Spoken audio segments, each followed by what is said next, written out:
第一届发生随机杀人的事件，嘛，互大家开始讨论社会安全网相关的问题。卫福部长赵忠良讲，不幸的事件背后真正的原因，拢爱阁继续来厘清，嘛会重新检讨改善咱的社会安全网，而且调整相关的政策。嘛有专家分析，这件事件的嫌犯，伊已经2年的时间无甲厝内联络，而且嘛无相关就医的记录，所以呼吁政府都要建立多元通报的管道。帮助社会才会变现的族群。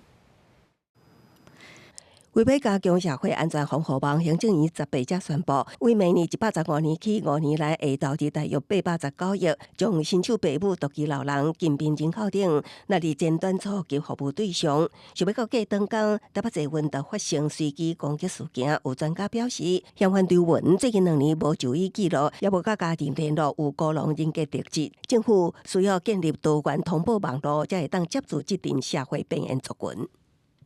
网络霸凌的部分啦，或者是在网络上面有一些性别的部分啦，哈，那是不是达到这个需要做心理处理的部分，也会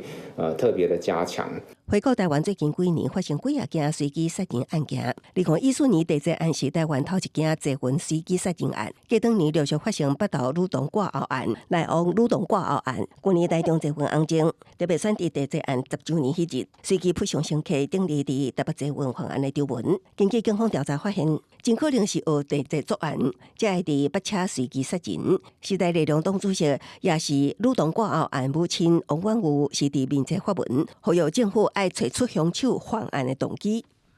今天这个个案里面呢，那么在过去没有任何的蛛丝马迹的脆弱家庭也好，或者是有药瘾者，好，那么这种的这个提早的警示跟介入，那么他这个是完全没有这个迹象。赵忠良强调，不幸事件背后真正的原因，也爱个厘清，也借着这个事件，政府会重新检讨社安网，倒位也会当做得更较好，甲未来政策要安全调整。社安网的社工甲基层专业能力，大家拢会尽上大的努力。公视新闻采访报道。